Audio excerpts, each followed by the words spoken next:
मेरे प्यारे विद्यार्थियों और उन सभी लोगों को जो इस वीडियो को देख रहे हैं, मेरी तरफ से नमस्कार। आज की क्लास में हम लोग परसेंटेज का अगला पार्ट पढ़ रहे हैं और अगला पार्ट है ये 5th पार्ट। और आज की क्लास में जिस तरीके के क्वेश्चन होंगे वो आपकी स्क्रीन पर एक तरीके का क्वेश्चन दिखाई दे रहा है। और ये जो क्वेश्चन है, आपका जितने भी क्वेश्चन अब आगे करने वाले हैं, जो बेसिक पॉइंट हम लोगों ने डिस्कस किया था, परसेंटेज को फ्रैक्शन के अकॉर्डिंग, फ्रैक्शन को परसेंटेज के अकॉर्डिंग और फ्रैक्शन को इंटीजर के अकॉर्डिंग कैसे सोचा जाए, जो कि अभी इससे पिछली वाली जो वीडियो थी 4th वीडियो परसेंटेज की, उसमें हम लोगों ने डिस्कस किया था। तो आज की क्लास में उसी पार्ट को आगे बढ़ाएंगे, लेकिन जो क्वेश्चन होंगे आज की क्लास में दो कंसेप्ट पर बेस होंगे, मतलब दो तरीके के, दो टाइप के क्वेश्चन होंगे। टाइप दो होगा, लेकिन एक टाइप के क्वेश्चन जो होंगे वो कई सारे करेंगे। तो दो टाइप के क्वेश्चन है तो 8 से 10 क्वेश्चन करेंगे और आपको कंफर्म हो जाएगा कि क्या मैं बताना चाहता हूं और किस तरीके से आपको सोचना है ताकि आपका आंसर तुरंत निकल जाए। तो मैं पहले ही बता दूं कि आज की क्लास में जितने भी क्वेश्चन करेंगे, चाहे वो आधे घंटे लगे, 40 मिनट लगे, 50 मिनट लगे, लेकिन जितने भी क्वेश्चन होंगे, आप अगर इन क्वेश्चन का आंसर बहुत कम समय में देना चाहते हैं तो वो लास्ट में मैं 2 मिनट के अंदर आपको सीधा सीधा क्वेश्चन पढ़ने के बाद 10 से 15 सेकेंड लगेगा, बस आपका आंसर आ जाएगा। लेकिन किन तरीकों के क्वेश्चन में आप उस कंसेप्ट का यूज करेंगे जो डायरेक्टली आपका आंसर निकल जाएगा, डायरेक्टली आप आंसर बता सकते हैं, वो आपके ये दो टाइप के क्वेश्चन हैं। तो आज की क्लास में किस तरीके के क्वेश्चन को कैसे करना है वो आप डिस्कस करने जा रहे हैं, मैं आपके साथ डिस्कस करने जा रहा हूं। तो अब आप देखिए पहला क्वेश्चन क्या है कि यहां पर कंपेयर की बात की जा रही है। पहला जो क्वेश्चन है ये कंपेयर की बात की जा रही है। क्वेश्चन क्या है, if the salary of A is 20% more than the salary of B, if the salary of A is 20% more than the salary of B, then find the salary of B is how much percent less than the salary of A। अगर A की आय B की आय से 20% ज्यादा है तो बताइए B की आय A की आय से कितने प्रतिशत कम है। तो यहां पर किसी की सैलरी बढ़ानी घटानी नहीं है, आपको 2% के बारे में बात की जा रही है। नाम आपको यहां पर बताया गया है ए एंड बी, दो लोगों के बारे में बात की जा रही है और इन दो लोगों के बारे में जो बात की जा रही है इनकी सैलरी का कंपेयर किया जा रहा है। मैंने पहले भी कहा है कि परसेंटेज का मतलब आपका कंपेयर भी होता है, वो पॉइंट आप ध्यान रखना। तो यहां ए और बी की सैलरी का कंपेयर किया जा रहा है। जो कंपेयर हो रहा है वो किस तरीके से दिखाया गया है, वो परसेंटेज के मेथड से आपको दिखाया गया है। तो वो कंपैरिजन जो किया जा रहा है वो उस तरीके के क्वेश्चन को करने का जो तरीका होगा, ऐसे जो क्वेश्चन आपको स्क्रीन पर दिखाई दे रहा है जो मैंने पढ़ा, उसको करने का जो तरीका होगा, इसके लिए आपके बहुत सारे तरीके हैं। लेकिन पहले तो आप देख लो कि एक फॉर्मूला होता है। फॉर्मूला अगर आपने कभी पढ़ा होगा तो ये फॉर्मूला होता है R/100 plus minus R into 100। ये आपका जो रिजल्ट आता है वो सीधा सीधा आंसर होता है जब भी कंपेयर की जाए। जैसे इस तरीके का क्वेश्चन जब भी अगर आपका आता है तो ये फॉर्मूला होता है डायरेक्टली आंसर निकालने का। यानी कि एक तो तरीका होता है कंपेयर वाला, और जो आज की क्लास में जो दो टाइप के क्वेश्चन करने वाले हैं, एक तो ये फॉर्मूला चलता है जब हम कंपेयर की बात करते हैं तब, और दूसरा ये फॉर्मूला एक जगह और यूज होता है, वो होता है नो चेंज। हम चेंज नहीं चाहते। अगर हम चेंज नहीं चाहते तो क्या करें, अगर हम चेंज नहीं चाहते तो क्या करें, तो उसके लिए कितना परसेंट घटाएं, कितना परसेंट बढ़ाएं, जो भी क्वेश्चन पूछा जाएगा उसको निकालने का जो तरीका होगा वो ये फॉर्मूला होगा। और किस तरीके से होगा, जब वो क्वेश्चन आएगा तो आपको समझ में आ जाएगा। जिससे कि पहला जो क्वेश्चन है वो आपकी स्क्रीन पर कि कंपेयर की बात की गई है कि अगर ए की सैलरी बी से 20% ज्यादा है तो बी की सैलरी ए से कितने प्रतिशत कम है। यहां पर आर की वैल्यू कितनी होगी, तो आर इज इक्वल टू कितना लिखेंगे आप, 20%। आर की वैल्यू कितनी है, 20%। आर जो है वो रेट परसेंट चेंज या फिर रेट परसेंट इंक्रीज या डिक्रीज या रेट परसेंट ज्यादा या कम। तो जब भी कंपेयर की बात की जाएगी तो आपका डायरेक्टली ये फॉर्मूला चलेगा, आर इज इक्वल टू 20%। तो आप डायरेक्टली यहां लिख सकते हैं आर की वैल्यू यहां 20, यहां 20। ये प्लस होगा या माइनस, अगर ये बात करेंगे प्लस होगा या माइनस, तो आपको नीचे जो क्वेश्चन आपको पूछा गया है, फाइंड करने के लिए बोला गया है, वहां से आपको प्लस माइनस नहीं देखना है। आपको यहां देखना है कि 20% क्या बोला गया है, अधिक। अगर 20% अधिक बोला जाता है तो हमारा साइन क्या है, प्लस। अगर 20% कम बोला जाता है तो हमारा जो साइन होता है वो क्या होता है, माइनस। यानी कि हम यहां लिख सकते हैं डायरेक्टली 20 अपान, क्योंकि अधिक था तो 100 प्लस 20, 120 इंटू 100, और आपका आंसर आ गया 1/6 इंटू 100, और 1/6 कितना होता है 16.67% या 16 होल 2/3%। आपका आंसर होगा कि बी की सैलरी ए की सैलरी से कितने परसेंट कम है, तो 16 होल 2/3% कम है। अच्छा, यहां पर आपने इस तरीके से कर दिया और आपका आंसर आ गया। अगर इसी क्वेश्चन को हम रेशियो या 100% के अकॉर्डिंग पूरा लिख के करें, वैसे अगर प्रूव किया जाए तो 100% के अकॉर्डिंग ही ये फॉर्मूला बना है, लेकिन 100% के अकॉर्डिंग अगर बना है तो मैं यहां पर प्रूव करने की बात नहीं कर रहा था, सिर्फ आपको फॉर्मूले में रख करके दिखा दिया। अच्छा, दूसरा तरीका करेंगे, लेकिन आप थोड़ा सा ध्यान से समझे इस पॉइंट को, कि इसके बाद अगर मैं इसी को दूसरे तरीके से बताऊं आपको, कि कहा जाए कि ए की सैलरी और बी की सैलरी, ए की सैलरी और बी की सैलरी, देखिए मैं दोनों तरीके बता ही दे रहा हूं। दोनों तरीकों में से आपका ये फॉर्मूला जो बना है वो 100 के अकॉर्डिंग बना है, और जो आपको मैं रेशियो मेथड बताऊंगा कि रेशियो से किस तरीके से निकालें, तो रेशियो तो एक बार समझाऊंगा, लेकिन अगर क्वेश्चन का आंसर देना होगा डायरेक्टली, तो आप डायरेक्टली आंसर दे सकते हैं, जो कि लास्ट में सारे क्वेश्चन को एक एक करके मैं दिखाता चला जाऊंगा आपको, और आंसर निकालते के दिखाऊंगा कितना जल्दी आपका आंसर आता है रेशियो मेथड का लास्ट स्टेप फॉलो करने से।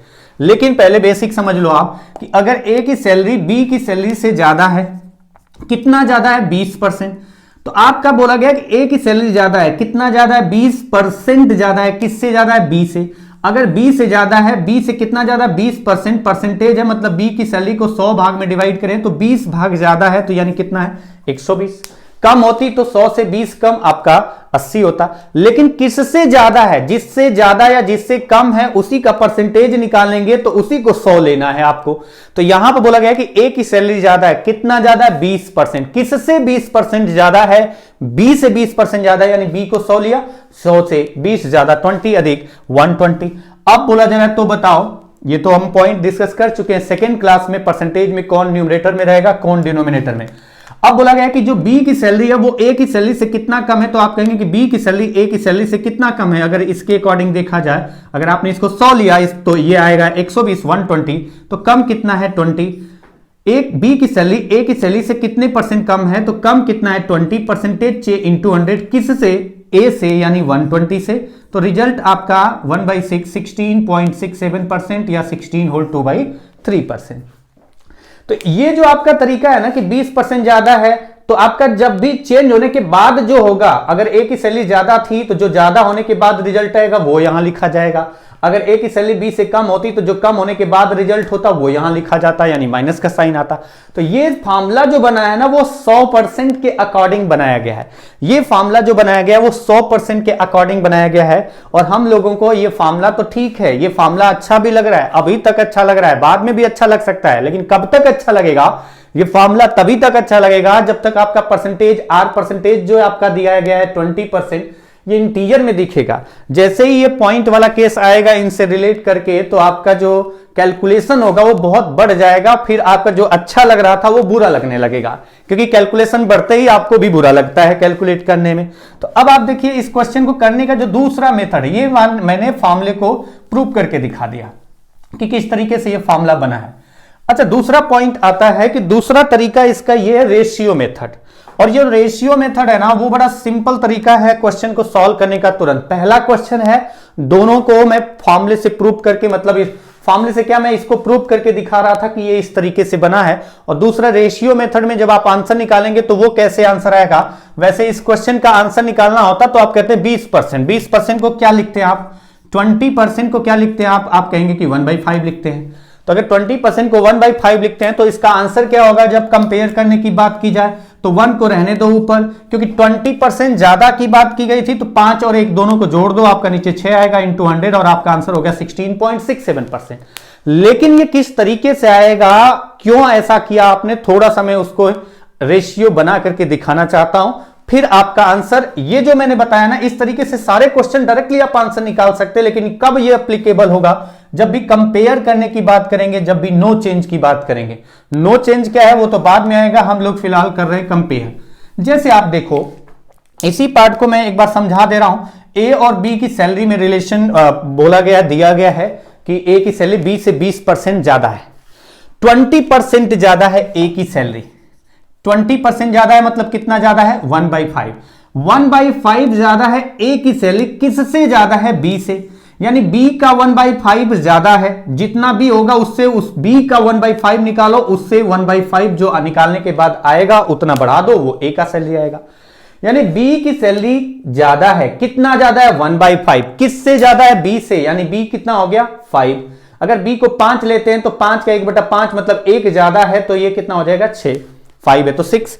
1/5 ज्यादा है यानी किससे ज्यादा है बी से, तो बी को 5 भाग में डिवाइड करो, 1 ज्यादा है तो ये हो गया 6। कम होता तो 5 से 1 कम 4। ये छोटा सा पॉइंट जो लास्ट क्लास से मतलब इस क्लास से पहले मैं बता चुका हूं कि किस तरीके से ज्यादा या कम पर बात करते हैं। तो ये 5 होगा तो ये 6। नीचे आपका देखिए कि जितना बी से ए ज्यादा होगा उतना ही बी ए से कम होगा, तो बी ए से कितना कम है 1। तो आपको पता चल गया कि जो ऊपर वाला पार्ट है, ऊपर इधर से जितना बढ़ाएंगे उतना ही इधर से कम होगा, ये जितना ज्यादा होगा उतना ही कम होगा। तो मैंने कहा था 20% को लिखा जाता है 1/5, तो हमें पता है कि फाइनल रिजल्ट जब आप कैलकुलेट करेंगे कितना परसेंट कम है, तो जितना ज्यादा था उतना ही कम होगा, तो ऊपर तो 1 ही रहेगा। नीचे क्या आएगा, क्योंकि अगर ज्यादा था तो 5 से 1 अधिक 6 आएगा। तो वही मैं बात यहां पर लिख करके दिखा रहा हूं, समझा रहा हूं कि ए की सैलरी बी से कितना ज्यादा है 1/5, किससे ज्यादा है बी से, यानी बी को 5 भाग में डिवाइड करो, 1 भाग के बराबर ज्यादा है यानी 6 है। अब बोला जा रहा है बी की सैलरी ए की सैलरी से कितना परसेंट कम है, तो पहले बताओ कम कितना है 1, 1 कम है, किससे कम है जो आपका ए है यानी 6 से इंटू 100, और आंसर कितना आ गया 16.67%। तो जो मैंने ये दूसरा तरीका बताया है, जो दूसरा तरीका है सोचने का, ये रेशियो बना करके इस तरीके से, इसको करने के लिए आप बार बार इसको बनाने की जगह आप डायरेक्टली इसको अप्लाई करेंगे, क्योंकि बोला गया है 20%। मैं एक बार और बता दे रहा हूं, 20% यानी 1/5। आंसर निकालेंगे कि 20% ज्यादा है तो 1 तो रहेगा ही रहेगा, 5 क्योंकि ज्यादा है तो 5 से 1 अधिक कितना 6 नीचे जाएगा, इंटू 100, 1/6 इंटू 100 आपका आता है 16.67%। यानी कि अब आगे आने वाले क्वेश्चन की बात करेंगे तो आप तो डायरेक्टली सीधा सा यही तरीका अप्लाई करेंगे और आंसर आएगा। लेकिन हर क्वेश्चन में ये मैं नहीं बताऊंगा, ये आप फॉर्मूले में रखते जाइए, और यहां पर इस तरीके को डायरेक्टली आंसर निकाल के फिर मैं इस तरीकों को भी बताऊंगा, बार बार बताऊंगा, ताकि ये रेशियो आपको किस तरीके से रिलेट होता है ये समझ में आ जाए, जिससे हम लोग जब प्रॉफिट लॉस पढ़े ना वहां पर हमें कोई दिक्कत ना हो सीपी और एसपी का रिलेशन फाइंड करते वक्त। तो चलिए अगला क्वेश्चन अगर आप देखें स्क्रीन पर दिख रहा है, क्वेश्चन आपका कुछ इस तरीके का है। If the salary of A is 12.5% more than B, then find the salary of B is how much percent less than A. अगर ए की आय बी से 12.5% अधिक है तो बताइए बी की आय ए की आय से कितने प्रतिशत कम है। अच्छा, अगर आप इस क्वेश्चन को देखें तो आंसर तो आपको डायरेक्टली आएगा, क्योंकि आप बोलेंगे 12.5%, 12.5% को क्या लिखते हैं 1/8। तो कंपेयर करने की तो बात की जा रही है ना, तो आप डायरेक्टली आप दूसरा जो रेशियो मेथड है वो उस तरीके से सॉल्व कर सकते हैं, आंसर आ जाएगा आपका तुरंत। कैसे सॉल्व कर सकते हैं, तो आप कहेंगे कि 12.5% कितना होता है 1/8, क्योंकि 12.5% ज्यादा था तो उल्टा पूछा गया है, कंपेयर वाला बात है कि कितना परसेंट कम होगा। 8 से 1 ज्यादा था यानी 9 था, तो 9 से 1 कम 8 होगा, यानी आपको डायरेक्टली करना है 1 अपान, क्योंकि ज्यादा था तो 8 + 1 9 और इंटू 100 बराबर 11.11%। ये आपका आंसर हो गया। कितना परसेंट कम होगा बी का सैलरी ए से, तो आपका आंसर होगा 11.11%। अच्छा, जो मैंने किया है ये आपका सीधा सीधा बता रहा हूं, ताकि आप डायरेक्टली यही करना स्टार्ट करें जब भी कंपेयर ऐसा क्वेश्चन आए। तो आपको बस ध्यान रखना है, ज्यादा है तो न्यूमरेटर डिनोमिनेटर को ऐड करके नीचे लिखना है, और अगर कम है तो न्यूमरेटर और डिनोमिनेटर का डिफरेंस नीचे लिखना है, और ऊपर न्यूमरेटर जो था पहले वही बाद में भी रहेगा आंसर निकालते वक्त।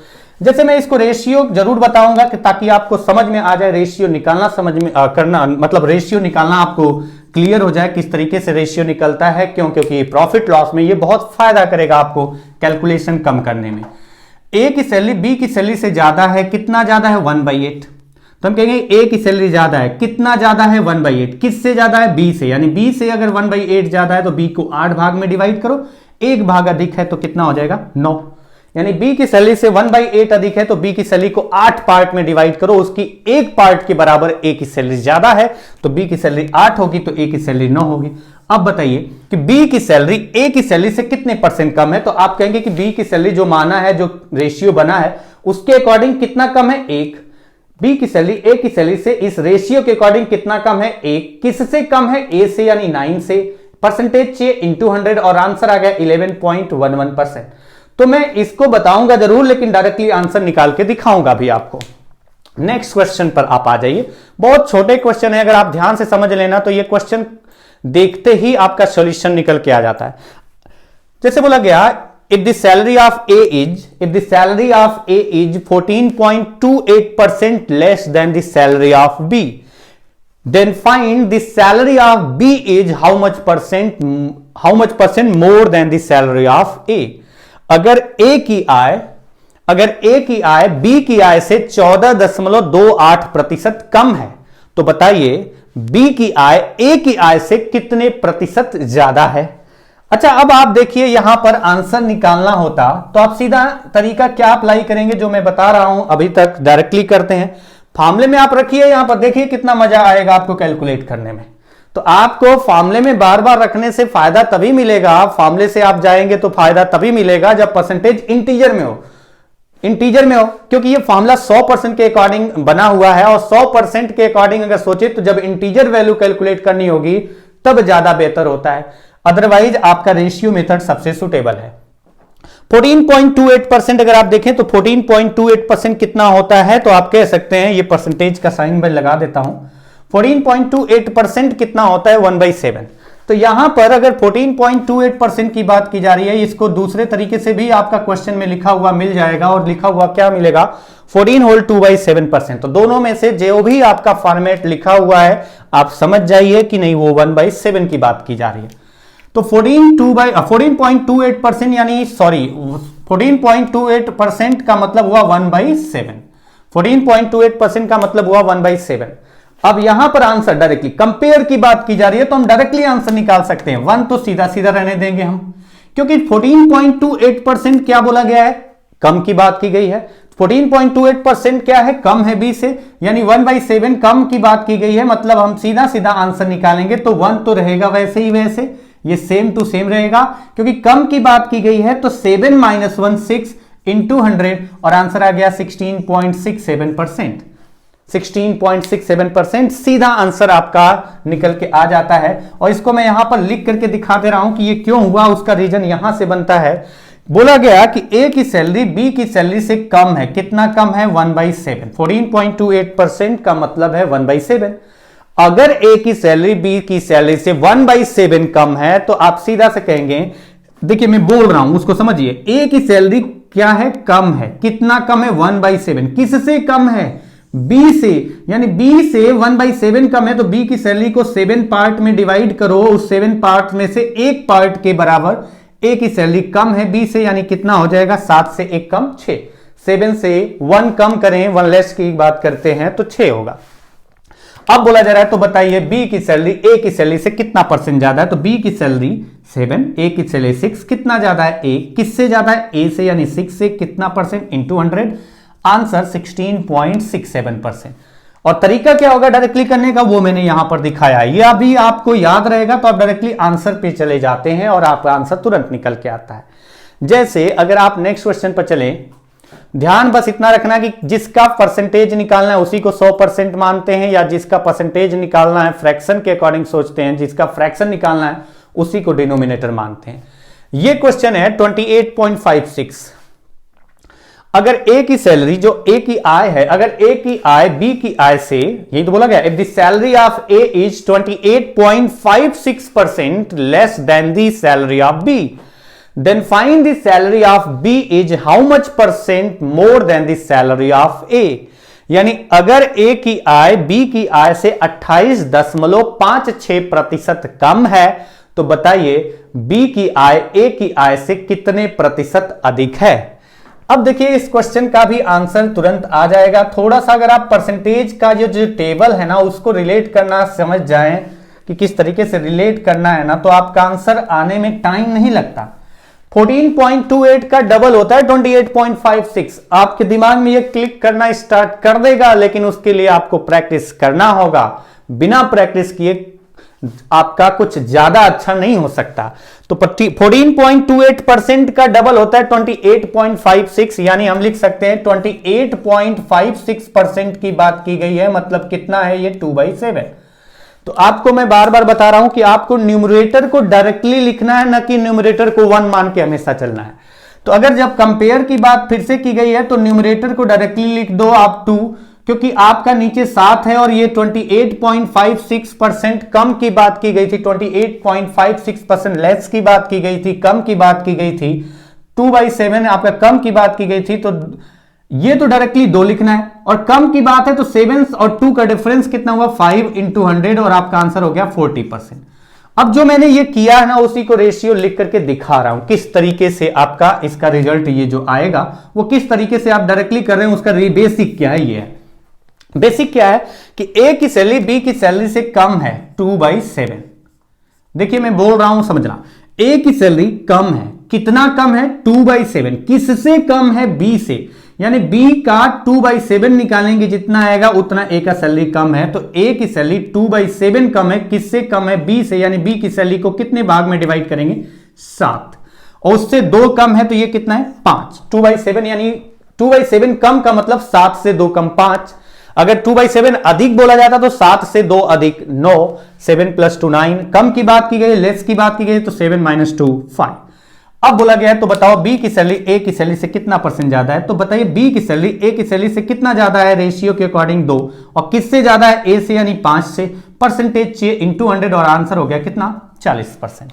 तो जब भी कंपेयर की बात की जाएगी ना, अगर ऐसा क्वेश्चन आता है कंपैरिजन की बात की जाती है, कंपेयर किया जाता है, तुलना किया जाता है दोनों की सैलरी, दोनों की हाइट, दोनों की एज, या जो भी पर्टिकुलर पार्ट है, हाइट एज सैलरी, जब दो लोगों की इस तरीके से तुलना की जाएगी तो डायरेक्टली आंसर निकालने के लिए फॉर्मूले की जगह मैं डायरेक्टली रेशियो मेथड का यूज करूंगा, और उसको भी इस तरह लिख के नहीं दिखाऊंगा, डायरेक्टली आंसर पे जाऊंगा। तो ये आपको तरीका है सोचने का, ताकि आपका आंसर तुरंत आ सके। जैसे हम आगे चलते हैं एक और क्वेश्चन।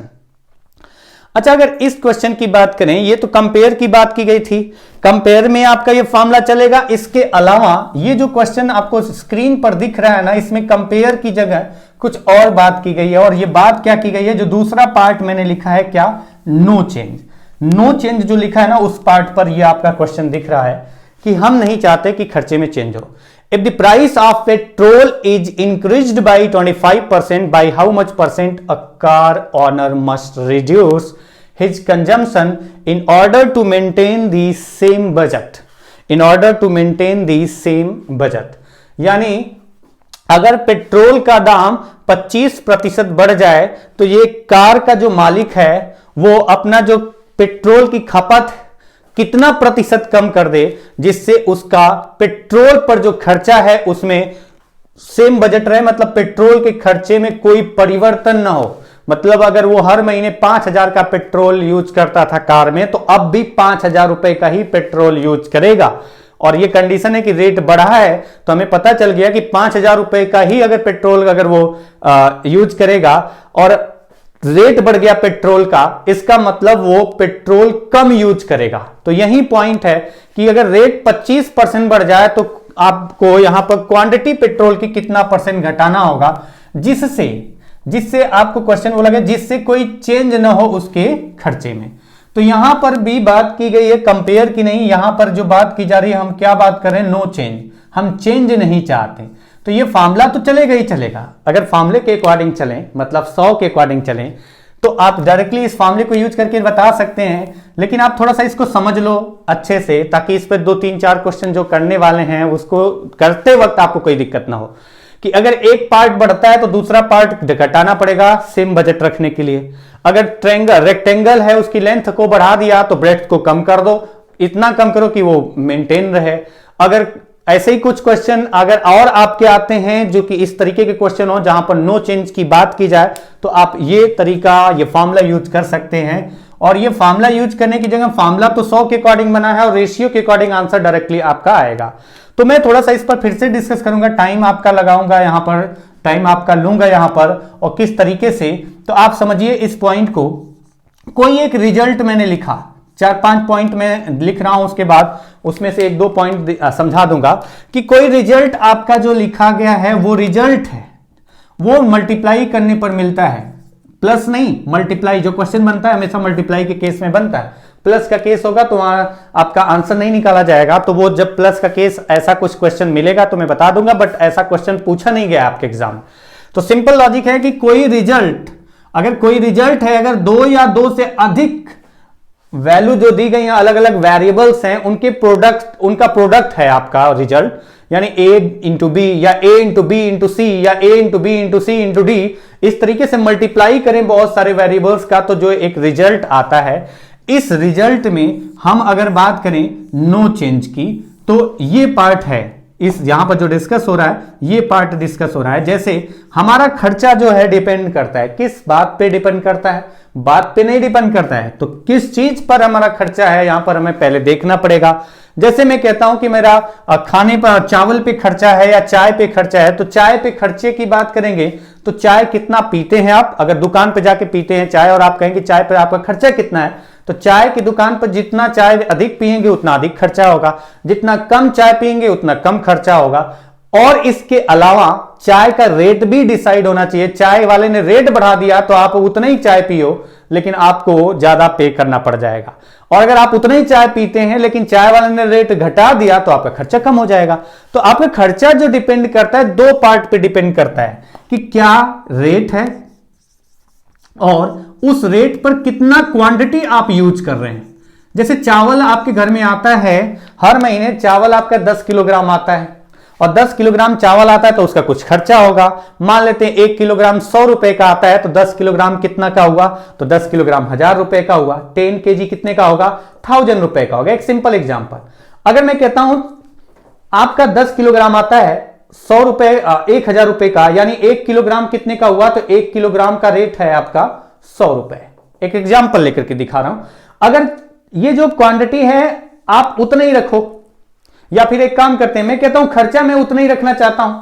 अगर आप बताइए खर्चा उतना ही रखना चाहते हैं, अगर आपका रेट बढ़ जाए 100 की जगह 200 हो जाए, तो क्या आप क्वांटिटी उतना ही यूज कर पाएंगे? आपके पास अगर 1000 रुपए ही है तो आप नहीं यूज कर पाएंगे। ऐसा तो नहीं है कि चुरा के लेके भाग आएंगे या किसी को धमका करके उसका जो है चावल ही उठा के लेके चले आएंगे, ऐसा तो बात नहीं किया जा रहा है यहां।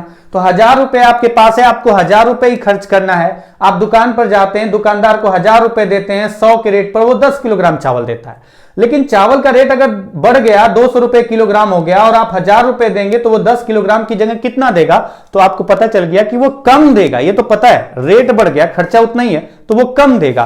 तो मैं बस यही बात कर रहा हूं कि रेट बढ़ेगा तो क्वांटिटी कम करना पड़ेगा, और अगर रेट घटेगा तो आप क्वांटिटी बढ़ा सकते हैं, बढ़ा देंगे अगर उतना ही खर्च करते हैं तो ये पॉइंट आपका ये है कि जब भी अगर ऐसा कुछ रिजल्ट आए, जो कि मैंने यहां पर दिखाया कि रेट बढ़ेगा तो क्वांटिटी कम होगा, रेट घटेगा तो क्वांटिटी बढ़ेगा, ताकि आपका एक्सपेंडिचर सेम रहे। अगर बोला गया है कि नो चेंज, नहीं मैं चाहता चेंज हो एक्सपेंडिचर, तो expenditure is equal to rate into quantity. हम भटक रहे हैं यहां पर, डायरेक्टली आते हैं फिर से उसी पॉइंट पर। एरिया की बात करें, और एरिया किसका, तो हमने कहा रेक्टेंगल का एरिया। रेक्टेंगल का एरिया की बात करें तो रेक्टेंगल का एरिया आता है लेंथ इंटू ब्रेड्थ। ये भी आपका प्रोडक्ट है, 2 वेरिएबल्स का प्रोडक्ट ही आपका आता है, क्या है, एरिया। मैं कहता हूं एरिया में चेंज नहीं चाहिए, मुझे एक्सपेंडिचर में नहीं चाहिए। और ये दो आपके वेरिएबल्स हैं, उनका प्रोडक्ट है, ये भी 2 वेरिएबल्स का प्रोडक्ट है। डिस्टेंस भी हम नहीं चाहते चेंज है हो, तो स्पीड इंटू टाइम फॉर्मूला होता है। स्पीड बढ़ाएंगे टाइम कम लगेगा, स्पीड घटाएंगे टाइम ज्यादा लगेगा डिस्टेंस के पार्ट पे। तो इस तरीके से, जैसे मैंने कहा इनकम, हमारी इनकम किस बात पे डिपेंड करती है, तो अब ये मत कहना कि जितना आप जो है मेहनत करेंगे पैसे उतने आएंगे, हम उसकी बात नहीं करें। जैसे मैंने कहा कि मेरा एक सिनेमा हॉल है और वहां पर टिकट काउंटर पर मैंने बैठा रखा है 2-4 लोगों को। एक एग्जांपल लेकर के आपसे डिस्कस कर रहा हूं यहां पर। तो टिकट काउंटर पर बैठे हुए लोग अगर टिकट बेचते हैं, क्योंकि क्वेश्चन इस तरीके का आ चुका है, तो जब वो टिकट सेल करेंगे तो टिकट का रेट होगा, और टिकट का रेट होगा तो उसके अलावा आपको क्या करना होगा कि आपकी इनकम टिकट बेचने से कितना होती है। तो यहां पर किस तरीके से आप डिसाइड करेंगे कि इनकम ज्यादा हो रही है कम हो रही है, तो रेट क्या है टिकट का और उसका क्वांटिटी, यानी कितना आपने सेल किया, किस रेट पर कितना सेल किया, उसके अकॉर्डिंग आपकी वहां पर इनकम होगी। यानी इनकम की बात करें तो rate into sale is equal to income. ये हम बात करें कौन सी इनकम की, इकोनॉमिक्स के पार्ट पे मत चले जाना। मैं अभी आपको जो एग्जांपल दिया वो डायरेक्टली उसी पर अप्लाई करने की बात कर रहा हूं कि जो अगर टिकट काउंटर पर जो इनकम होगी वो इनकम किस बात पे डिपेंड करेगी, टिकट के रेट और उसके सेल पर डिपेंड करेगी कि कितना इनकम हो रही है, बढ़ी या घटी। रेट कम कर दिया लेकिन सेल बढ़ गया तो आपका हो सकता है सेल डबल हो गया और रेट वही रहा, तब तो आपका डबल इनकम भी हो जाएगा। लेकिन रेट जो हुआ वो कम हुआ और आपका सेल उतना ही रहा तो आप कहेंगे कि आपकी इनकम कम हो गई। तो ये छोटे छोटे पॉइंट से बोलने की जगह मैं डायरेक्टली एग्जांपल से दिखा रहा हूं आपको। अच्छा, ये जो मैंने लिखा है ना, दो पार्ट पे मैं इसको 2-3 पार्ट पे आपको प्रूव करके एक पॉइंट समझाना चाहता हूं कि जब भी ऐसा क्वेश्चन आए तो किस तरीके से सोचना है और क्या सोचना है और क्यों सोचना है। जैसे मैंने एक एग्जांपल लिया, इसी पार्ट को समझिए, ध्यान से समझिए, कोई दिक्कत नहीं होने वाली। एरिया हमारा डिपेंड करता है लेंथ और ब्रेड्थ, जो भी आपका लेंथ जितना यूनिट होगा, जितना यूनिट ब्रेड्थ होगा, उसके अकॉर्डिंग डिसाइड होगा एरिया। अगर मैं ये कहूं कि लेंथ को मैं 10% इंक्रीज कर दूं, मैंने कहा कि मेरा जो यहां पर लेंथ दिया गया है, जो भी रहा होगा उसको लेंथ को मैंने इंक्रीज कर दिया। कितना इंक्रीज कर दिया? तो एल को मैंने इंक्रीज किया है 20%। अगर मैं लेंथ को 20% इंक्रीज करता हूं, ब्रेड्थ में कोई चेंज नहीं करता हूं, तो आप बताइए एरिया में कितना चेंज होगा। मैं क्यों समझा रहा हूं, थोड़ी देर बाद आपको समझ में आ जाएगा। तो आप लिखेंगे नया area, new area is equal to length को 20% बढ़ाएंगे तो 20% बढ़ने का मतलब कितना हो जाएगा? 120%, यानी 120/100 और इंटू ब्रेड्थ। और बचपन से सीखते आए हैं new area is equal to, आपको ये पता है कि ये आपका अगर मल्टीप्लाई हो तो आप अगर 2 × 3 × 4 लिखा गया है तो 2 × 3 6 × 4 24 आएगा। और नहीं तो आप कहेंगे 2 × 4, इसको पहले मल्टीप्लाई करेंगे बाद में इसको मल्टीप्लाई करेंगे, तब भी रिजल्ट आपका जो आएगा वो सेम आएगा। तो यहां पर देखिए कि अगर मैं इसको लिखूं तो मैं ऐसे भी तो लिख सकता हूं लेंथ इंटू ब्रेड्थ इंटू 120/100, यानी जो नया एरिया होगा वो कितना आया। अब आप इसको देखो, length into breadth, length into breadth क्या था? पुराना एरिया।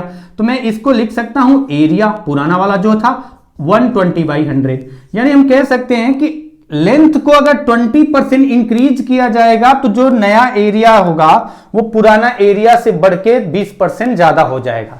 लेंथ को अगर मैं 20% डिक्रीज करूंगा तो वही लॉजिक चलेगा। तो लेंथ को अगर मैं 20% डिक्रीज करूंगा तो पुराना एरिया भी 20% डिक्रीज होगा। सेम प्रोसेस अगर ब्रेड्थ पर भी बात करते कि इसको मैं 10% इंक्रीज करता तो 10% एरिया भी इंक्रीज हो जाता। अगर मैं 10% इसको डिक्रीज करता तो 10% एरिया भी डिक्रीज हो जाएगा। ये मैं बस इतना समझाना चाहता हूं कि जो मैं रेशियो यूज करूंगा वहां पर क्यों कर रहा हूं, वहां पर आपको दिक्कत ना है। जैसे दूसरा एग्जाम्पल देखो आप, मैंने कहा ये प्रोडक्ट है किसका? ए और बी का। ए को मैंने यहां पर 10% डिक्रीज कर दिया। अगर मैं ए को 10% डिक्रीज कर देता हूं या फिर मैं बी को निकाल के दिखा रहा हूं, कोई फर्क नहीं पड़ता, किसी एक को आपने चेंज किया, तो नया रिजल्ट जो आएगा, न्यू रिजल्ट, वो कितना होगा? तो न्यू रिजल्ट आएगा ए इंटू बी, यानी ए तो रहेगा सेम, बी की वैल्यू कितनी हो जाएगी? 10% डिक्रीज हो गई तो कितना हो जाएगी? 90/100, यानी new result is equal to A into B into 90/100 हो जाएगा। तो आप कह सकते हैं ए इंटू बी मतलब ये रिजल्ट पुराना वाला। अगर ये रिजल्ट पुराना वाला है तो न्यू रिजल्ट कितना हो जाएगा? तो आप कह सकते हैं कि जो रिजल्ट पुराना वाला था वो 90% हो जाएगा। यानी कि अगर आपने बी को 10% डिक्रीज किया तो जो नया रिजल्ट आया वो पुराने रिजल्ट से 10% कम हो जाएगा। अगर मैं बी को 10% कम करूंगा तो ये रिजल्ट भी 10% कम होगा। अगर मैं बी को 20% बढ़ा दूं तो रिजल्ट भी 20% बढ़ जाएगा। सेम प्रोसेस, ए को मैं 50% बढ़ा दूं तो रिजल्ट 50% बढ़ जाएगा, ए को मैं 50% घटा दूं तो रिजल्ट 50% घट जाएगा। और एक और एग्जांपल और इसके बाद इस क्वेश्चन को करेंगे। जो क्वेश्चन होंगे वो डायरेक्टली आप समझेंगे और आपका आंसर आएगा। जैसे अगर आप देखिए एग्जांपल की बात कर रहे हैं तो एक एग्जांपल के थ्रू समझाता हूं। यहां पर एक्सपेंडिचर के पार्ट पर ही आप सोचिए कि आपका एक्सपेंडिचर डिपेंड करता है रेट और क्वांटिटी पर, कि क्या रेट है और कितनी क्वांटिटी ला रहे हैं। Expenditure is equal to rate into quantity, और आपसे मैंने बोला कि रेट को मैंने 50% इंक्रीज कर दिया। रेट को 50% इंक्रीज कर दिया तो नया एक्सपेंडिचर कितना होगा? तो आप लिखेंगे रेट इंटू ये हो गया कितना? 50% बढ़ गया तो 100 से 50 बढ़ गया, 150% हो गया, और इंटू क्यू क्वांटिटी। अच्छा, अगर आप इसके बाद देखें तो new expenditure is equal to कितना आएगा? तो आप कह सकते हैं इसको इससे मल्टीप्लाई कर सकते हैं, कोई दिक्कत तो है नहीं क्योंकि यार रिजल्ट सेम आएगा। इंटू 150/100, यानी आगे अगर इसको देखें तो न्यू एक्सपेंडिचर क्या हुआ, तो new expenditure is equal to, आप इसको देखो, रेट इंटू क्वांटिटी एक्सपेंडिचर, यानी कि जो पुराना एक्सपेंडिचर था वो कितना हो गया, वो 150% हो गया। तो मैंने कहा कि अगर रेट को 50% इंक्रीज करेंगे तो आप सीधा कह सकते हैं पूरा जो आपका एक्सपेंडिचर है वो 50% इंक्रीज होगा, कंडीशन दूसरा पार्ट कोई भी चेंज नहीं हो रहा हो। अगर मैं इसको चेंज नहीं करता हूं, रेट को मैं 50% डिक्रीज करता, तो मैं सीधा कहता कि मेरा खर्चा भी 50% डिक्रीज हो जाएगा। तो ये बेसिक पॉइंट था जो आगे आने वाले क्वेश्चन है करने के लिए। बाकी आंसर निकालने के लिए तो आपको पता ही है कि कितना समय लगने वाला है, तुरंत आंसर आते हैं। तो जैसे अगर आप देखो यहां पर किस तरीके से आपका क्वेश्चन बन रहा है और किस तरीके से उसको सॉल्व करना है, उसका मैंने एकदम बेसिक पॉइंट बताया है कि क्यों ऐसा कर दे रहे हैं, ताकि आपको यह दिक्कत ना हो कि ऐसा क्यों कर रहे हैं, वो पॉइंट आपका क्लियर रहे। ये फॉर्मूला नो चेंज में चलेगा, 100 के अकॉर्डिंग बना हुआ है। तो मैं कहता हूं कि जो एक्सपेंडिचर रहा होगा, आप सिंपल सा समझना इस पॉइंट को सिंपल सा ध्यान से समझना, धीरे से नहीं, ध्यान से समझना।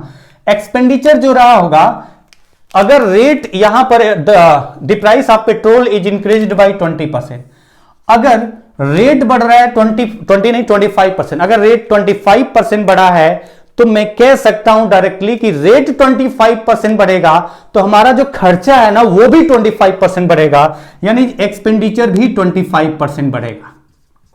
अगर रेट 25% बढ़ा तो हम डायरेक्टली कह सकते हैं कि हमारा खर्चा भी 25% बढ़ेगा। कब? जब क्वांटिटी में कोई चेंज ना हो तब। तो आप सीधा कहेंगे कि खर्चा अगर 25%, मतलब अगर बोला जाए कि रेट 25% बढ़ा तो हमारा खर्चा भी 25% बढ़ेगा। अच्छा, अगर 100 के अकॉर्डिंग कहें तो हम कहेंगे कि 100 अगर ये होगा तो 25 बढ़ के कितना हो गया, 125। आप बताइए, आपका खर्चा 100 से बढ़ के 125 हो गया क्योंकि रेट बढ़ चुका है। अब अगर रेट बढ़ चुका है, मैं कहता कि रेट अगर बढ़ गया 25% तो खर्चा 125 हो गया, मैंने क्वांटिटी आधा कर दी। और अगर मैं क्वांटिटी को आधा करूंगा तो मैं कहूंगा कि मेरा खर्चा भी आधा हो जाएगा, क्योंकि पहले जो क्वांटिटी यूज करते थे, अगर रेट 25% बढ़ा तो उस क्वांटिटी के लिए हमें 25% ज्यादा यानी 100 रहा होगा पहले खर्चा, तो 125 खर्च करना पड़ रहा है। लेकिन अगर 125 तब खर्च करते जब हम उतना ही क्वांटिटी यूज करते। अगर मैं क्वांटिटी को ही आधा कर दूं तो खर्चा आधा। अगर मेरा खर्चा आधा होगा इसका मतलब मैंने क्वांटिटी आधा किया होगा। अगर खर्चा डबल हो जाए और इसका भी डबल हो जाए मतलब क्वांटिटी को डबल कर दिया होगा। तो ये पॉइंट ध्यान रखना कि मैं चाहता हूं मेरा खर्चा उतना ही रहे, तो मेरा खर्चा कितना कम करना पड़े जिससे हमारा पुराना वाला खर्चा मिल जाए, फिर से पुराना वाला खर्चा ही आ जाए। तो मुझे जो खर्चा है वो रेट बढ़ने के कारण 100 से 125 हो चुका है, मुझे कहां आना है, 100 पे लाना है। तो कितना एक्सपेंडिचर कम करना है, 25, और किससे कम करना है, 125 से, यानी 1/5 कम करना है। और अगर 1/5 हमारा एक्सपेंडिचर कम करना है तो हम, क्योंकि रेट तो बढ़ा है, रेट में चेंज नहीं कर सकते, और क्वेश्चन में बोला गया है कि क्या चेंज करके आपको मेंटेन करना है, कंजम्पशन, क्वांटिटी, और क्वांटिटी कम करना है, यानी खर्चा अगर 1/5 कम करना है तो हम अपनी क्वांटिटी को 1/5 यानी 20% क्या करेंगे, कम कर देंगे, और आपका आंसर आ जाएगा। कम कैसे हुआ, 125 से 100 पे जाना है तो कम कर रहे हैं, यानी हम अपनी क्वांटिटी को, कंजम्पशन को कितना % कम करेंगे कि हमारा खर्चा मेंटेन रहे, तो वो आपका रिजल्ट आएगा, वो आएगा कितना, 20%। अच्छा, मैंने इसको 100 के अकॉर्डिंग बताया, क्यों बताया, क्योंकि यहां पर रेट की बात करें 25% तो 25, क्योंकि इंक्रीज हुआ है तो 100 + 25 125, तो ये 100 के अकॉर्डिंग बना है। और जो दूसरा तरीका है जो कि डायरेक्टली आता है, उसको क्यों किस तरीके से करना है, वो रेशियो के अकॉर्डिंग अगर देखें, इसी को फ्रैक्शन के अकॉर्डिंग देखें तो फ्रैक्शन के अकॉर्डिंग आपका दूसरा तरीका है, और जो दूसरा तरीका है वही बाकी के क्वेश्चन में मैं अप्लाई करूंगा। इस क्वेश्चन में मैंने आपको 100 के अकॉर्डिंग इस फॉर्मूले को प्रूव करके फिर से दिखा दिया, नो चेंज के कारण क्या कंडीशन होती है, किस तरीके से होता है, और हमारा रेट बढ़ता है तो डायरेक्टली क्या खर्चा बढ़ता है, उतना, हाँ बढ़ता है, वो मैंने आपको समझाया ताकि आपको दिक्कत ना रहे कि रेट बढ़ा है तो आपने एक्सपेंडिचर क्यों बढ़ाया। जैसे आप बताइए 25% को क्या लिखते हैं, 1/4। बोला गया कि रेट 25% बढ़ा है, रेट 25% बढ़ा है मतलब 1/4 बढ़ा है। तो अगर रेट 1/4 बढ़ेगा तो हम डायरेक्टली ये तो कह ही सकते हैं कि रेट अगर 1/4 बढ़ा है तो हमारा जो खर्चा है वो भी 1/4 बढ़ेगा। अगर 1/4 एक्सपेंडिचर जो आपका है वो भी बढ़ेगा तो हम कह सकते हैं एक्सपेंडिचर को कितने भाग में डिवाइड करेंगे, 4, उसके एक भाग के बराबर बढ़ गया तो कितना हो गया, 5, 4 से बढ़ के 5, 1/4 बढ़ने का मतलब 1/4 इंक्रीज होने का मतलब 4 था, 1 इंक्रीज होकर 5 हो गया। मैं कहता 2/5 इंक्रीज हुआ तो हम क्या कहते हैं, 5 था 2 बढ़ के 7 हो गया, और 2/5 डिक्रीज होने का मतलब 5 था 2 कम होकर के 3 हो गया। तो ये पॉइंट ध्यान रखना, इंक्रीज हुआ डिक्रीज हुआ, फ्रैक्शन के अकॉर्डिंग रेशियो जब बनाएंगे तो किस तरीके से।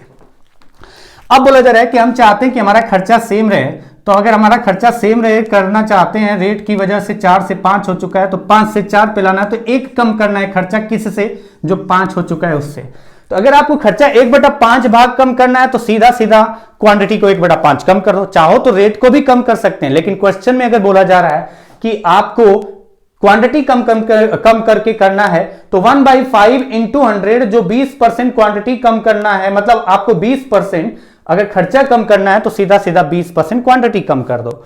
अगर आपको 50% खर्चा कम करना होता तो 50% क्वांटिटी कम कर दो, सीधा सीधा आपका रिजल्ट आ जाएगा। तो ये जो मैं समझा रहा हूं आप समझ पा रहे होंगे, और इसको डायरेक्टली लिखना हो आंसर तो आप कैसे आंसर निकालेंगे, क्योंकि बोला गया 25%, और 25% को क्या लिखते हैं 1/4, इसका डायरेक्टली लॉजिक बता रहा हूं 1/4। और आंसर किस तरीके से निकलेगा, तो आप ऊपर वाली वैल्यू सेम रखो, ऊपर वाली 2 हो तो 2, 3 हो तो 3, 4 हो तो 4, जो भी हो डायरेक्टली रख दो। कब, जब नो चेंज या कंपेयर की बात करेंगे तब ये अप्लाई करेंगे डायरेक्टली क्वेश्चन में। तो आप बताइए 1/4 मतलब 1 है तो वो डायरेक्टली लिख दिया, और उसके बाद 25% क्योंकि इंक्रीज हुआ था तो 4 से 1/5, और आपका आंसर आ गया 1/5 कितना होता है 20%। तो ये आपका 20% आंसर हो गया।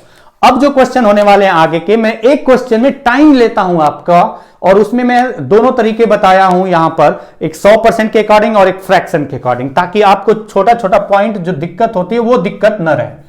जैसे अगला क्वेश्चन देखिए, अगला क्वेश्चन अगर आप देखें तो ये क्वेश्चन क्या है, कुछ इसी तरीके का क्वेश्चन है, आपको देखते ही आंसर आ जाएगा अगर आप ध्यान से समझते हैं तो। 16.67 1/6, क्योंकि फॉल्स की बात कर रहे हैं, कमी की बात करें 1/6, 6 से 1 कम हुआ 5, 1/5 20% आंसर। लेकिन मैं इसको समझाऊंगा, लिखूंगा, ताकि आपको एकदम क्लियर हो जाए छोटे छोटे पॉइंट्स क्यों और रेशियो कैसे बना रहे हैं वो आपको समझ में आ जाए, ताकि जब भी जहां पर भी जिस चैप्टर में रेशियो बनाने की बात की जाए वहां पर आपका रेशियो बनाने में कोई दिक्कत ना रहे। फॉर्मूले में रखेंगे तो 16.67/100, क्योंकि फॉल्स की बात की गई है, कमी की, तो वहां पर माइनस आ जाएगा। तो क्वेश्चन क्या है, इंग्लिश में दिख रहा है, हिंदी में मैं पढ़ दे रहा हूं कि गेहूं की कीमत 16.67% कम हो जाती है तो एक आदमी गेहूं की खपत को कितना प्रतिशत बढ़ा दे जिससे ओवरऑल उसका जो गेहूं पर बजट था उसमें कोई चेंज न हो, जिससे उसका गेहूं पर जो बजट था, जो पैसा गेहूं के लिए खर्च करता था, उसके खर्चे में कोई चेंज ना हो, इसके लिए वो अपनी खपत को कितना प्रतिशत बढ़ा दे। लेकिन आपको बताया गया कि क्या हुआ है कि चावल जो गेहूं का रेट है 16.67% घटा है। तो गेहूं का रेट अगर 16.67% कम हो गया तो उसकी क्वांटिटी को कितना परसेंट बढ़ाना चाहिए जिससे कि खर्चे में कोई परिवर्तन न हो। तो मैंने आपको बताया है डायरेक्टली आंसर निकालने का तरीका क्या होगा। तो डायरेक्टली आंसर निकालने का तरीका आपका कुछ इस तरीके से है, आप लिखेंगे 16.67%, नो चेंज की बात की गई है 1/6, ये तो आपका हो गया। अब आपको करना क्या है, फाइनल रिजल्ट के लिए आपको क्या करना है, ये डब्बे के अंदर आप भी भर के मत लिखने लगना, जैसे भी जहां पर भी जिस तरीके से आप सोच सकते हैं आप डायरेक्टली सोच के निकालिए। 1 तो आपका ऊपर रहेगा क्योंकि आपका 16.67 कमी की बात की गई है, तो 6 से 1 कम हुआ 5 × 100, आंसर कितना हो गया 20%। 1/5 × 100 करेंगे ना तो आपका आ जाएगा 20%। और अगर इसी को मैं रेशियो, इसका जो लॉजिक है, जो रीजन है, बेस है, वो यहां से कि चावल के रेट में अगर कमी होती है 1/6 की, 16.67% मतलब 1/6 की, तो हम कहेंगे कि चावल का रेट अगर 1/6 कम होगा तो उसका खर्चा भी 1/6 कम होगा। चावल पे खर्चा भी, चावल है नहीं, यहां पर गेहूं है, गेहूं का रेट अगर 16.67% कम हुआ तो जो गेहूं का खर्चा होगा वो भी 16.67 यानी 1/6 कम होगा। तो यानी हम कहेंगे जो खर्चा था गेहूं पे 6 था, 1 कम हुआ तो कितना हो गया 5। क्यों हुआ, क्योंकि रेट कम हुआ है 1/6, तो 1/6 रेट कम हुआ तो हमारा खर्चा भी गेहूं पर कम हो जाएगा 1/6।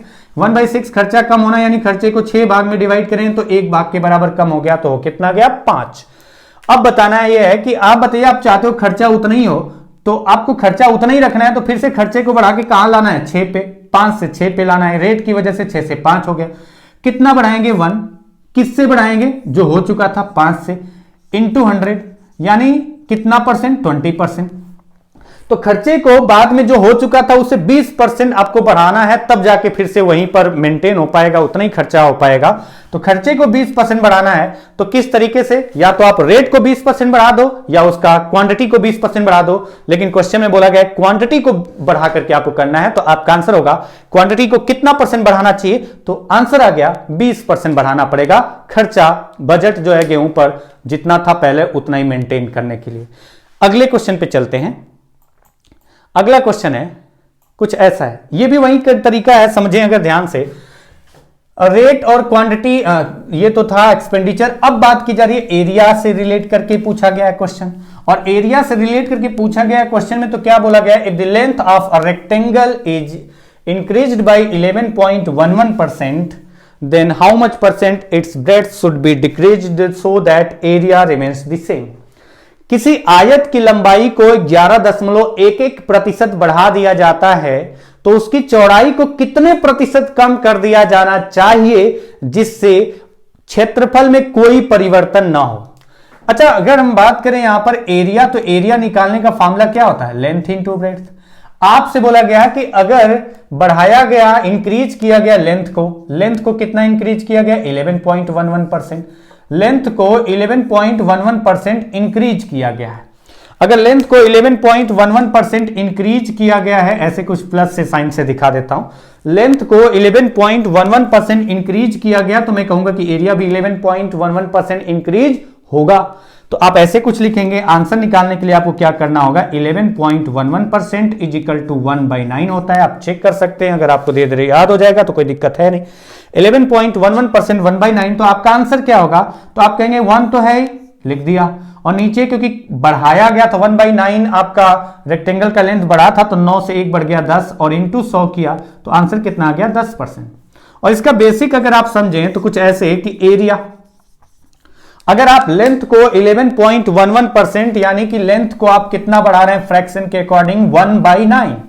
अगर लेंथ को अगर आप 1/9 बढ़ा रहे हैं तो आप कह सकते हैं कि जो लेंथ को अगर 1/9 बढ़ाएंगे तो जो एरिया होगा वो भी 1/9 इंक्रीज होगा। अगर एरिया भी 1/9 इंक्रीज होगा यानी कि एरिया 9 रहा होगा तो एक भाग बढ़ गया तो कितना हो गया? 10। 1/9 एरिया इंक्रीज होने का मतलब है कि एरिया को 9 पार्ट्स में डिवाइड करो, उसमें से एक पार्ट बढ़ गया। तो 9 था एरिया, उससे एक बढ़ गया 10 हो गया, और हमारा कंडीशन दिया गया है कि हम एरिया में चेंज नहीं चाहते। तो लेंथ बढ़ाने की वजह से 9 से 10 हो गया है, तो मैं चाहता हूं कि वही रहे एरिया। तो एरिया को 10 से फिर कहां पर लाना है? 9 पर। यानी आपको एरिया को कितना घटाना है? 1 घटाना है, 1 डिक्रीज करना है ताकि फिर से वही मेंटेन हो जाए जितना था। तो 1 डिक्रीज करना है किस से? 10 से, यानी 1/10 एरिया को डिक्रीज करना है। मतलब कितना परसेंट? तो 10%। एरिया को अगर 10% कम करना है तो आप या तो लेंथ को 10% कम कर दो या फिर ब्रेड्थ को 10% कम कर दो, एरिया वहीं पर आ जाएगा। एरिया 10% कम करना है तो डायरेक्टली या तो लेंथ को 10% कम कर दो या ब्रेड्थ को 10% कम कर दो। तो क्वेश्चन में बोला गया ब्रेड्थ को कम करके आपको मेंटेन करना है, तो मैं कहूंगा कि ब्रेड्थ को कितना डिक्रीज किया जाना चाहिए? जितना एरिया डिक्रीज करके मेंटेन होगा सेम उतना ही करना चाहिए, यानी आंसर कितना होगा? 10%।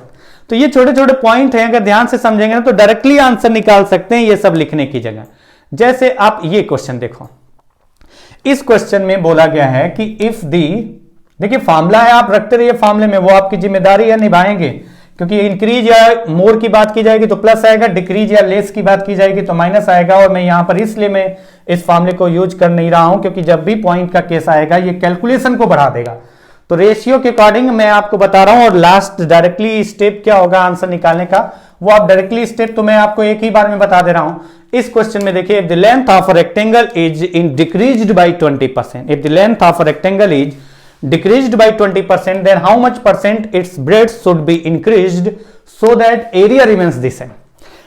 अगर किसी आयत की लंबाई को 20% घटा दिया जाए, तो अगर किसी आयत की लंबाई को 20% घटा दिया जाए तो उसका चौड़ाई कितने प्रतिशत बढ़ा दिया जाना चाहिए जिससे एरिया में कोई, क्षेत्रफल में कोई परिवर्तन ना हो। तो आप डायरेक्टली 1 को तो 1 ही लिखेंगे, ये तो मैं बता ही चुका हूं। डायरेक्टली न्यूमरेटर को सेम लिख दो, जो है वही लिख दो। रीजन आपको यहां दिखा दूंगा। 1/5 डिक्रीज हुआ, 1 तो सेम लिख दिया गया क्योंकि डिक्रीज हुआ है लेंथ, यानी 5 से 1 कम हुआ, कितना हुआ 4 × 100 बराबर आपका आंसर कितना हो गया 25%। लेकिन इसी को लिख लिख के दिखाएं, रेशियो बना के दिखाएं, और मैं बार बार बना के दिखा रहा हूं। क्यों बना के दिखा रहा हूं? ताकि आगे आपका जब रेशियो बनाने की बात आएगी अलग चैप्टर में, तो वहां पर पहुंचने से पहले आपकी एक मजबूत पकड़ हो चुकी हो रेशियो बनाने पे। अगर बोला गया है कि लेंथ को अगर 1/5 20% मतलब 1/5 डिक्रीज किया गया, तो हम कह सकते हैं कि 1/5 लेंथ डिक्रीज हुआ तो एरिया भी 1/5 डिक्रीज होगा। मतलब एरिया को 5 पार्ट्स में डिवाइड करो तो 1 भाग डिक्रीज हो गया, कितना बचा 4, 5 से 1 कम हो गया 4, और हम चाहते हैं एरिया में चेंज ना हो, तो यानी लेंथ की वजह से 5 से 4 हो गया, तो मैं फिर से 5 ही बनाना चाहता हूं। तो कितना मुझे इंक्रीज करना होगा 1, किससे 4 से, यानी कितने परसेंट? तो हम कह सकते हैं 1/4 25% होता है, नहीं तो इंटू करके देखिए 25% आएगा। तो आपको जो एरिया लेंथ की वजह से घट के 5 से 4 हो गया था, उसे 4 से फिर से 5 पे ला करके रखना है, सेम रखना है। तो आपको जो नई एरिया बन चुकी थी उसको कितना बढ़ा करके फिर से मेंटेन करेंगे सेम एरिया 25%। तो अगर एरिया को जो नई एरिया बन गई थी उसको 25% बढ़ाएंगे तो सेम एरिया आएगा। तो इसका मतलब यह है या तो लेंथ को 25% बढ़ा दो तो सेम एरिया हो जाएगा, या ब्रेड्थ को 25% बढ़ा दो तो सेम एरिया हो जाएगा। लेकिन क्वेश्चन में बोला गया है कि ब्रेड्थ को इंक्रीज करके, चौड़ाई को इंक्रीज करके आपको मेंटेन करना है। तो 25% आप चौड़ाई को बढ़ा दीजिए, यानी उसकी जो ब्रेड्थ है उसको 25% इंक्रीज करेंगे तो सेम एरिया हो जाएगा। तरीका मैं बता रहा हूं इसको, और इसको देखते जाइए, समझते जाइए। लेकिन आप जब क्वेश्चन करने जाएंगे, ऐसे क्वेश्चन में पेन की जरूरत भी नहीं पड़ती, डायरेक्टली आपका दिमाग में ये पॉइंट क्लिक करता है और ये पार्ट क्लिक करता है, तो पेन की जरूरत पड़ती ही नहीं है, सीधा सीधा आंसर आता है। लेकिन आपको समझ में आना चाहिए कि कहां पर इसका यूज होगा, कहां पर नहीं होगा। जैसे अगर आप देखिए क्वेश्चन में है, if the length of a rectangle is decreased by 37.5%, then how much percent its breadth should be increased so that area remains the same? किसी आयत की लंबाई को 37.5% घटा दिया जाता है। 37.5% कई बार यूज कर चुके हैं, आपको धीरे धीरे समझ में आ जाएगा कि 37.5 जो है 12.5% का 3 गुना है। जितना अधिक यूज करेंगे उतना अधिक आपके दिमाग में सेट हो जाएगा, देखते ही क्वेश्चन में फ्रैक्शन आपके दिमाग में क्लिक करेगा। तो बोला गया किसी आयत की लंबाई को 37.5% घटा देते हैं, मतलब कितना 3/8। कैसे आया वो आप चेक कर सकते हैं। 37.5% है, नीचे 100 लिखेंगे, पॉइंट हटाने के लिए 0 लगाएंगे, कैंसिल करके 3/8 आएगा। कर लेना, आप बता चुका हूं मैं पहले। तो 3/8 अगर आपसे बोला गया किसको घटाया गया, किसी आयत की लंबाई को 3/8 घटा दिया जाता है, तो उसकी चौड़ाई को कितने प्रतिशत बढ़ा देना चाहिए जिससे क्षेत्रफल में कोई परिवर्तन नहीं हो, जिससे क्षेत्रफल में कोई परिवर्तन नहीं हो। तो आप कहेंगे कि ये वाला केस तो वही है, नो चेंज की बात, तो 3 को तो सीधा रखा, क्योंकि कम किया गया है 37.5%, तो 8 से 3 कम हुआ 5 × 100, और आंसर आपका आ गया 3/5 × 100 = 60%। लेकिन अगर इसी का बेस को लिख करके दिखाऊं मैं किस तरीके से बना है, बार बार मैं बता रहा हूं ताकि आपको रेशियो के पार्ट पर, इंटीजर के पार्ट पर, फ्रैक्शन को इंटीजर के पार्ट पर सोचना आप स्टार्ट करें। बोला गया कि लेंथ को 3/8 घटाया गया, मतलब एरिया भी 3/8 क्या होगा, डिक्रीज होगा। अगर लेंथ को 3/8 डिक्रीज करेंगे तो एरिया भी 3/8 डिक्रीज होगा, मतलब एरिया रहा होगा उसको 8 पार्ट में डिवाइड करेंगे तो 3 पार्ट डिक्रीज होकर कितना हो गया 5। अगर एरिया को 8 भाग में डिवाइड करें तो उसका 3 भाग कम हो गया, यानी कितना बचा 5। अब चाहते हैं आपकी एरिया फिर से वही हो जाए, वो कितना गई है 5, 8 से 5 हो गई है, और आप चाहते नहीं आपका एरिया फिर से उतना ही हो जाए, तो कितना बढ़ाना पड़ेगा 3 इंक्रीज करना पड़ेगा, किससे 5 से × 100। यानी आपको एरिया को कितना बढ़ाना पड़ेगा, नई एरिया को कितना % बढ़ाएंगे कि फिर से पुरानी एरिया आ जाए, सेम हो जाए एरिया, यानी 60%। और एरिया 60% चाहिए, या तो लेंथ को 60% इंक्रीज करो या ब्रेड्थ को। लेकिन क्वेश्चन में फिर से मैं वही बात कर रहा हूं, ब्रेड्थ को इंक्रीज करके मेंटेन करना है, तो 60% अगर एरिया बढ़ाना पड़ेगा, यानी हमारा ब्रेड्थ 60% बढ़ा दीजिए तो डायरेक्टली सेम एरिया आ जाएगा। नेक्स्ट क्वेश्चन पे चलेंगे। सिंपल क्वेश्चन है, टाइम वेस्ट इन पर नहीं करेंगे। पहला क्वेश्चन में मैंने टाइम वेस्ट किया, सारे पॉइंट बताया, समझाया क्यों ऐसा कर रहे हैं, ताकि आपको दिक्कत ना हो। जैसे इसमें बोला गया है, if the price of commodity is increased by 20%, find by how much % must a housewife reduce her consumption so as not to increase the expenditure. मतलब रेट अगर 20% बढ़ जाता है तो एक गृहिणी अपनी खपत को कितने प्रतिशत बढ़ा दे, सॉरी ये क्वेश्चन, ओके ठीक है, अगर रेट 20% बढ़ जाता है तो एक गृहिणी खपत को यानी क्वांटिटी को कितना प्रतिशत घटा दे, कितना प्रतिशत क्वांटिटी को घटा दे जिससे खर्चे में कोई परिवर्तन न हो, so as not to increase the expenditure, मतलब एक्सपेंडिचर बढ़े नहीं घटे भी नहीं, यहां पर हम बात करें कि सेम रहे।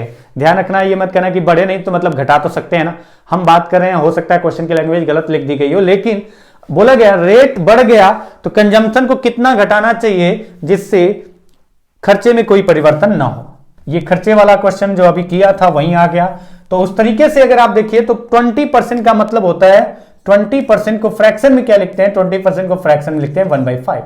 तो आंसर निकालना है, यहां पर भी नहीं चेंज की बात की गई है तो आप डायरेक्टली यूज कर सकते हैं 1, क्योंकि कम की बात की 1/5 इंक्रीज्ड बाई 20%, इंक्रीज की बात की गई है तो 5 और 1 6 इंटू 100 इज इक्वल टू 16.67%।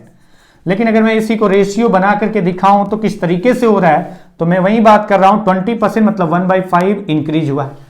अगर रेट 20% इंक्रीज हुआ तो हम कह सकते हैं कि जो खर्चा होगा वो भी 20% इंक्रीज होगा, यानी हमारा जो खर्चा रहा होगा एक्सपेंडिचर वो भी 20% इंक्रीज हुआ 1/5, यानी एक्सपेंडिचर जो पुराना था उसको 5 भाग में डिवाइड करो, एक पार्ट के बराबर उसका खर्चा बढ़ गया पहले से। अगर पहले 5 रहा होगा तो अब कितना हो गया 6। अब वो चाहता कि नहीं खर्चा मेरा सेम रहे, अगर वो खर्चा सेम रखना चाहता है तो बताइए पुराना खर्चा से नया खर्चा बढ़ के 5 से 6 हो चुका है और आप चाहते हैं पुराना खर्चा ही आपका रहे, तो आपके पास तरीका है कितना खर्चा कम करना है नए खर्चे से, 1 कम करना है कितना से 6 से, 1/6 इंटू 100, यानी कितना कम करना होगा एक्सपेंडिचर आपको, नया वाला जो एक्सपेंडिचर हो चुका है उसको 16.67% घटाना है तो मेंटेन रहेगा, खर्चा सेम रहेगा, एक्सपेंडिचर सेम रहेगा। तो आपको अगर 16.67% एक्सपेंडिचर कम करने पर आंसर निकल जाएगा कि खर्चा सेम रहेगा, अगर आपका मेंटेन हो जाए खर्चा उतना ही, तो हम कह सकते हैं 16.67%, या तो रेट को डिक्रीज कर दो या क्वांटिटी को, लेकिन यहां पर क्वांटिटी को डिक्रीज करके मेंटेन करना है, तो आंसर होगा कंजम्पशन कितना परसेंट कम करना चाहिए कि खर्चा वही रहे इस कंडीशन के अकॉर्डिंग 16.67%। नेक्स्ट क्वेश्चन पे चलते हैं। नेक्स्ट क्वेश्चन की बात नहीं करेंगे, ये क्वेश्चन ही लास्ट आज की क्लास का था, अगला जो क्वेश्चन करेंगे वो नेक्स्ट पैटर्न पर है, तो नेक्स्ट क्लास में ही स्टार्ट करेंगे। तो बस आज के लिए इतना ही करते हैं, अगला क्लास जो भी है मिलेंगे। लेकिन अच्छा एक पॉइंट और मैं आपको बता दूं, यहां पर अगर आप देखो इन सारे क्वेश्चन का आंसर निकालने का जो तरीका होगा, अगर आप शुरू से लेकर लास्ट तक देखें तो आपने जितना भी टाइम इसमें लगा है, मैंने कहा था आपको कि मैं सीधा सीधा आंसर निकाल के दिखाऊंगा कि किस तरीके से आपको सोचना है। जब भी कंपेयर की बात की जाएगी और जब भी नो चेंज की बात की जाएगी तो डायरेक्टली आपका आंसर आएगा। अगर आपका ये जो टेबल है ना परसेंटेज का आपके दिमाग में अगर धीरे धीरे सेट हो चुका है तो आंसर आपका डायरेक्टली आता जाएगा। जैसे बोला गया कि सैलरी ए की 20% ज्यादा है, 20% को क्या लिखते हैं 20% को लिखा जाता है 1/5, तो आप डायरेक्टली 1 लिखेंगे क्योंकि ज्यादा है तो 5 और 1 6 यानी 1/6 कितना हुआ 16.67%, 16.67% पहला क्वेश्चन का आंसर। कि ए की सैलरी इतना ज्यादा तो बी की सैलरी कितना कम है, ऐसा क्वेश्चन जब आता तो डायरेक्टली आपका आंसर हो गया। दूसरा क्वेश्चन देखो आप, जो भी टाइम हम लोगों ने लगाया इन सब क्वेश्चन करने के लिए, क्या ये जरूरी था? नहीं, लेकिन आपको पता तो होना चाहिए कि हाँ इस तरीके से होगा। If the salary of A is 12.5% more than B, then find the salary of B is how much percent less than A। अगर A की सैलरी B से 12.5% अधिक है, 12.5% मतलब 1/8, अधिक की बात की गई है तो 1 तो रहेगा क्योंकि अधिक है, तो 8 और 1 9, और ये आपका कितना होता है 1/9 तो 11.11%। ये दूसरे क्वेश्चन का आंसर। तो बहुत सिंपल क्वेश्चन है अगर ध्यान से समझेंगे तो, लेकिन आपको पता तो चल जाए कि हाँ क्या ये क्वेश्चन है इस तरीके का। नेक्स्ट क्वेश्चन है, if the salary of A is 14.28% less than A, अगर ए की सैलरी बी की सैलरी से 1/7, 14.28 होता है 1/7 कम है तो आप सीधा कहेंगे कि 1, क्योंकि कम है तो 7 से 1 गया 6 यानी 16.67, 1/6 कितना होता है 16.67, ये आपका आंसर हो गया। तो बहुत सिंपल क्वेश्चन है, लेकिन आपको एक बात समझने की जरूरत है। ये आपका बोला गया है कि 28.56% ए की सैलरी बी की सैलरी से कम है, यानी कितना 2/7, तो बी की सैलरी ए की सैलरी से कितना अधिक है, तो 2/7 क्या था कम था, यानी 2 लिखा, कम था तो 7 से 2 गया 5 इंटू 100 बराबर 40% आंसर। तीसरा क्वेश्चन, चौथा जो भी था आपका, आगे का क्वेश्चन देखो, ये बहुत सिंपल क्वेश्चन है। यहां पर भी नो चेंज की बात की गई है, और नो चेंज की बात की जाती तो सीधा सा रेट पेट्रोल का जो रेट था वो कितना कम हुआ, 25% यानी 1/4 कम हुआ है। तो क्वांटिटी को बढ़ाना है कि मेंटेन रहे खर्चा आपका उतना ही, तो 1/4 कम हुआ तो 1 लिखा, क्योंकि कम हुआ तो 4 से 1 गया 3, ये 1/3 कितना होता है 33.33%, आंसर हो गया। तो ये जो क्वेश्चन है ना, इन क्वेश्चन के लिए टाइम वेस्ट नहीं करना है, मैंने बताया है थोड़ा तसल्ली से सब कुछ समझाते हुए। मैं बार बार बोला हूं कि मैं रेशियो बार बार क्यों लिख रहा हूं, ताकि आपको आगे जो चैप्टर हो वहां पर कोई प्रॉब्लम ना रह जाए। लेकिन करने का तरीका जो मैं कर रहा हूं वही आपको सीधा सीधा आंसर दे देगा। जैसे अगला क्वेश्चन देखिए आप, ये क्वेश्चन कितने मिनट का था, कितने टाइम का था, आपको समझ में आ रहा होगा। अगर रेट जो था वो 16.67% 1/6 कम हो गया तो क्वांटिटी कितना बढ़ाना है कि सेम रहे आपका खर्चा। 1/6 कम हुआ है तो 1 तो रहेगा ही रहेगा, क्योंकि कम हुआ तो 6 से 1 गया 5 इंटू 100 बराबर कितना हुआ 20%, ये आंसर हो गया। नेक्स्ट क्वेश्चन देखो आप, ये क्वेश्चन आप पढ़ चुके हैं इसलिए मैं इसको पढ़ने में टाइम वेस्ट नहीं कर रहा हूं। अगर बोला गया कि लेंथ को 11.11% घटा दिया गया तो ब्रेड्थ को कितना बढ़ाया कि सेम रहे मतलब नो चेंज। 11.11 कितना होता है 1/9, क्योंकि 1/9 आपका क्या था इंक्रीज किया गया था, तो आंसर क्या होगा ब्रेड्थ को कितना डिक्रीज करना होगा 1, क्योंकि इंक्रीज था तो 9 + 1 10, और ये कितना होता 1/10 10%, ये आंसर हो गया। नेक्स्ट क्वेश्चन देखिए, ये मैं बताया था शुरू में बोल दिया था इसलिए मैं बता दे रहा हूं कि तुरंत हो जाता है, कुछ करने की जरूरत नहीं पड़ती है। नेक्स्ट क्वेश्चन है, लेंथ को 20% बढ़ाया गया यानी कि 1/5, तो ब्रेड्थ को कितना घटाया जाए, तो आप 1 लिखिए क्योंकि बढ़ाया गया था तो 5 से 1 बढ़ गया 6, आंसर हो गया 16.67%। सॉरी घटाया गया है, डिक्रीज है तो आपका क्या आएगा 1/5 डिक्रीज मतलब 5 से 1 कम हो गया तो कितना हो गया 4, तो आंसर होगा 25%। वो डिक्रीज था, मैंने इंक्रीज देख लिया, तो आपका आंसर इस तरीके से निकलता जाता है, कुछ करने की जरूरत नहीं है ज्यादा। बोला गया है यहां लेंथ को 37.5% क्या किया गया है डिक्रीज किया गया है, 3/8 डिक्रीज किया गया है, लेंथ को डिक्रीज किया गया 3/8, तो ब्रेड्थ को कितना बढ़ाए, तो आप कहेंगे कि 3 तो रहने दो आप, क्योंकि डिक्रीज था तो 8 से 3 गया 5 इंटू 100 बराबर कितना हुआ 60%, सीधा सीधा आंसर आता है। नेक्स्ट क्वेश्चन आप देखो, बहुत स्पीड में मैं बता रहा हूं क्यों, क्योंकि ये सब पॉइंट पढ़ चुके हैं अभी थोड़ी देर पहले, और ये 5 मिनट का क्वेश्चन मैक्सिमम था, अगर पढ़ने में जितना टाइम लगाते हैं उसी लिए 5 मिनट बोल रहा हूं, नहीं तो ये टाइम नहीं लगता है क्वेश्चन करने में। लेंथ को बोला गया कि रेट बढ़ गया 20% यानी 1/5 रेट बढ़ गया, रेट 20% बढ़ गया तो बताइए कंजम्पशन कितना कम करें। मैंने कहा कि ये डायरेक्टली जो तरीका अप्लाई करेंगे, कब आप डायरेक्टली अप्लाई करेंगे, जब भी कंपेयर करने की बात की जाएगी और जब भी नो चेंज की बात की जाएगी, तो इन फॉर्मूले की जगह आप क्यों ये फॉर्मूला यूज करेंगे, सीधा सीधा ये फॉर्मूला यूज करो आंसर आएगा। 1/5 आपका रेट बढ़ा है तो क्वांटिटी कितना कम करना होगा, तो 1 को तो सीधा रखा क्योंकि बढ़ा है तो 5 + 1 6, 1/6 इंटू 100 आंसर हो गया 16.67। तो यही क्वेश्चन आज की क्लास में जितना भी लंबा वीडियो बनाया समझाया आपको वो करना था। तो चलिए आज के लिए बस इतना ही करते हैं, मिलते हैं अगली क्लास में। इधर उधर की बातें करने से बेहतर है कि इस क्लास को यहीं समाप्त किया जाए। तब तक के लिए, अगली क्लास तक के लिए नमस्कार।